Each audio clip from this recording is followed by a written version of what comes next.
Vitória Mini Blogs faz vídeo revoltante denunciando o próprio pai nas redes sociais. Fiquem com o vídeo. E aí, galerinha, aqui é a Vitória Mini Blogs e o vídeo de hoje não é nem um pouco feliz, tá? Infelizmente. Tem acontecido uma coisa na minha vida muito injusta e que eu preciso falar com vocês porque eu tô sendo silenciada. Primeiramente, eu tô sozinha nesse quarto aqui, tá? Tô sozinha. O que tá acontecendo? O meu pai veio pra justiça e começou a dizer que minha mãe está me maltratando, que ela tá me fazendo cárcere privado, fazendo um monte de coisa, que é crime, né, óbvio. E estão do lado dele, os órgãos públicos. Ministério Público, Conselho Tutelar, inclusive. Eu tô quase indo pra um abrigo por conta de denúncias falsas do meu pai. O meu pai cometeu violência doméstica contra minha mãe. E isso foi 1% das coisas que ele já fez. E comigo também, ele cometeu diversos abusos. Quando eu tinha 11 anos de idade, meu pai me colocou sem roupa na frente dele. E eu já tinha corpo, já tinha seios. E ele me colocou pelada na frente dele, com 11 anos de idade, tá? E ele me obrigou a ficar sem roupa na frente dele. E eu tentava tampar, né? Porque eu tava me sentindo extremamente desconfortável e mal. Eu tava chorando, pedindo pra ele. Eu tava implorando pra ele deixar eu me vestir e deixar eu me tampar. E ele começou a gritar, dizendo que não era pra mim tampar e que era pra mim soltar a mão. Uma criança de 11 anos de idade. E isso foi pouco, perto de tudo que ele já fez. Eu cresci vendo meu pai tentando matar minha mãe. Eu cresci vendo meu pai maltratar minha mãe. E antes que alguém pergunte, por que sua mãe demorou 12 anos pra se separar do seu pai? Porque ele ameaçava matar os meus avós, que são os pais da minha mãe. Muita coisa aconteceu. Enquanto a minha mãe trabalhava, ele ficava trazendo um monte de pessoas pra dentro de casa. Eu ficava sozinha com ele e ele trazia uns amigos dele pra dentro de casa, com uma criança, menina dentro de casa. E ele já chegou a quebrar computadores no soco. Ele já chegou a quebrar muitas coisas. Ele quebrava prato, quebrava um monte de coisa. Vidro, pote, ele quebrava tudo tacando na parede, querendo causar medo em mim, na minha mãe. Ele ficava, quando eu usava regatinha assim, e vinha o detalhezinho, ele ficava fixado naquela blusa, ficava olhando como se eu fosse um objeto. É nojento, a níveis, assim, exorbitantes, tá? E o que mais me revolta é que os órgãos públicos não acreditam na minha palavra e na da minha mãe. O meu pai já chegou a correr atrás da minha mãe com faca, ameaçando matar ela. Ele já chegou a chegar na minha frente, isso tudo na minha frente. Ele colocava eu e minha mãe no carro e começava a correr em velocidade muito rápida pra causar medo. E ele já chegou a quase bater várias vezes o carro, tá? Então, assim, ele tá denunciando a minha mãe, dizendo que ela tá me maltratando, que ela é uma péssima pessoa, uma péssima mãe. Sendo que tudo que ele tá denunciando a minha mãe é coisas que ele fez. Porque ele cometeu os crimes. Ele que me abusou. Ele que me colocava contra a minha mãe, tá? Ele falava que a minha mãe não gostava de mim. Ele falava pra mim que a minha mãe, ela não se importava comigo. Sendo que a minha mãe morreria por mim, tá bom? A minha mãe faria de tudo, e ela faz de tudo por mim. Porque desde que eles se separaram, muita coisa aconteceu. Eu entrei em crises, eu tive que ser internada em hospitais psiquiátricos, tá? Eu tive que ser internada em clínicas, porque eu tava tentando contra a minha própria vida. Eu tenho ideações suicidas por causa que o meu pai falava assim pra minha mãe: eu vou te enlouquecer até você se matar. Como eu disse, eu tive muitas crises. De todos os traumas que ele me deixou, não tinha como eu não agir diferente. Me desculpa, mas eu não conseguiria não ter crises. Eu tenho crise de pânico, eu não consigo sair de casa, eu não consigo ir pra escola, porque a gente tem medida protetiva contra ele, e ele infringiu elas. Ele veio aqui em casa, ele tá de tornozeleira eletrônica, mas ele passa na frente da minha casa. E a justiça não age. Ninguém tá acreditando no meu lado. Eu fui ouvida uma vez, e nessa vez, ainda banalizaram o que eu passei. Banalizaram os abusos, banalizaram tudo que ele fez. Agiram como se eu estivesse mentindo, agiram como se eu estivesse inventando aquilo tudo, porque ele manipulou todo mundo. Entendeu? É isso que ele é, manipulador a níveis extremos. Ele tem áudios prometendo acabar com a vida da minha mãe. E a justiça não leva isso em conta. Eu tive crises de ficar completamente fora de mim. Eu completamente, assim, em pânico. E mesmo assim, não acreditam no meu lado da história. Porque dizem que, você não tem provas de que ele abusou você. Então todos os traumas não são provas. Porque a gente, enquanto tava sendo abusado, o que a gente ia fazer? A gente ia pegar um celular e começar a gravar pra ele matar a gente na mesma hora? Eu acho que ninguém tá entendendo aqui da justiça daqui da minha cidade, que eu moro em Tianguá, Ceará. E eu quero denunciar o Conselho Tutelar.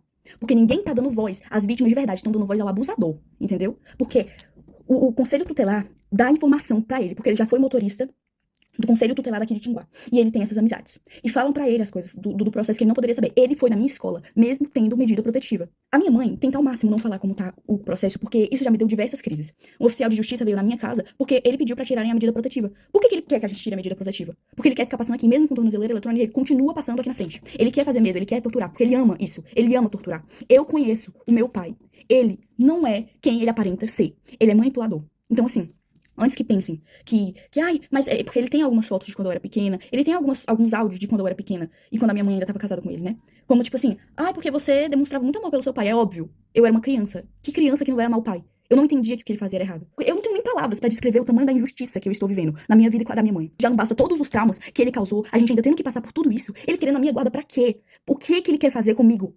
Isso é um absurdo. Completamente absurdo. Eu não queria ter que transformar o meu canal, infelizmente ter que falar sobre isso no meu canal, mas é a única forma, porque a justiça não está sendo feita. E se não querem me ouvir, eu vou fazer com que eu seja ouvida, entendeu?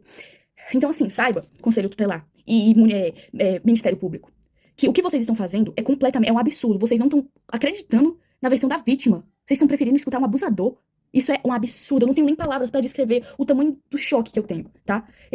Tudo que ele tá denunciando, o cárcere privado, maus tratos, era tudo isso que ele fazia. Era exatamente isso que ele cometia. Ele proibiu eu e minha mãe de a gente sair de casa. A gente não podia sair de casa. E se saísse, ele surtava e quebrava as coisas. Tô cansada de ter que viver com medo, porque eu tenho medo de sair de casa.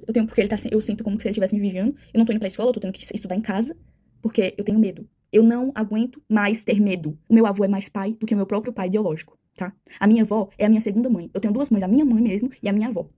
Mas o Jorge não se encaixa nisso. O meu pai não se encaixa nisso. Ele não é família. Ele só é genitor. Mas ele não é família. Ele não é um pai de verdade, porque um pai que ama não faz as coisas horrendas que ele fez. Então eu venho aqui pedir justiça, tá? Porque eu não aguento mais não ser ouvida. E eu quero pedir perdão se isso causou gatilho pra alguém, mas é o que tá acontecendo. Eu não posso esconder mais isso. Porque vocês me acompanharam desde que eu tinha 8 anos, então vocês merecem saber. É extremamente revoltante assistir a esse pronunciamento, desabafo, denúncia, depende do jeito que você quiser chamar, e saber que você não vai poder fazer praticamente nada. Pelo simples fato de que você não é tão reconhecida para poder conseguir fazer os seus vídeos sobre o caso ou vídeos do caso se repercutirem ainda mais. E é exatamente isso que eu tô passando agora.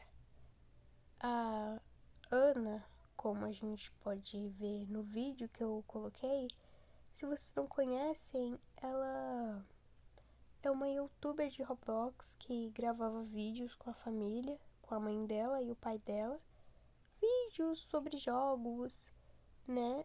E ela sumiu de 2024 pra cá, né, da conta do YouTube dela, e em 2022, no dia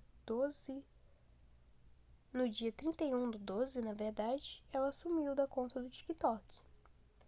E ela apareceu em 2026, exatamente hoje ou ontem, porque já são 1h50 da manhã, então não sei se vocês vão considerar para hoje ou para amanhã.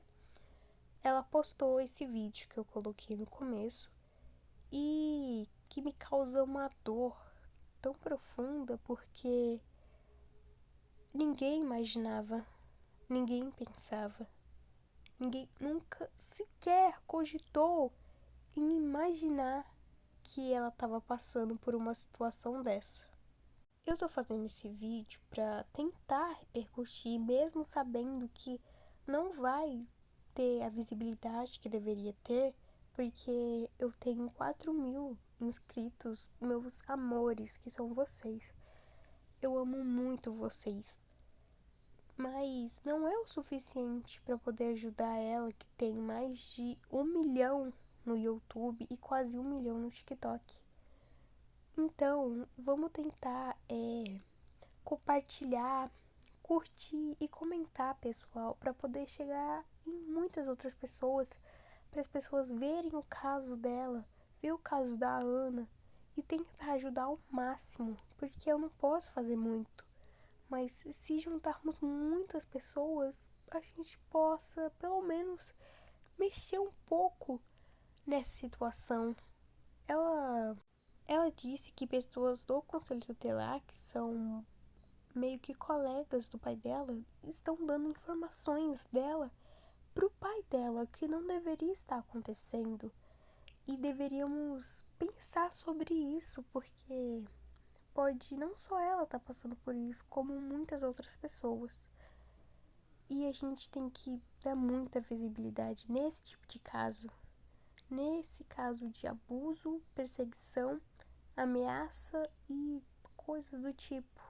Porque, querendo ou não, é perigoso demais. E já passou muito tempo, desde o tempo que começou, como ela falou, que tá acontecendo isso. E ele deveria estar preso há muito tempo. Então, vamos tentar, vamos se juntar, fazer união, porque a união faz a força. E o que a gente mais está precisando é força. A gente precisa ajudar muito a Ana. Por favor, pessoal, eu imploro. compartilhem muito, curtam muito, hypam muito vídeos sobre o caso, para mais pessoas conhecerem a Ana e verem a história, ver o que ela tá passando. Por favor, pessoal, vamos tentar ajudar a Ana.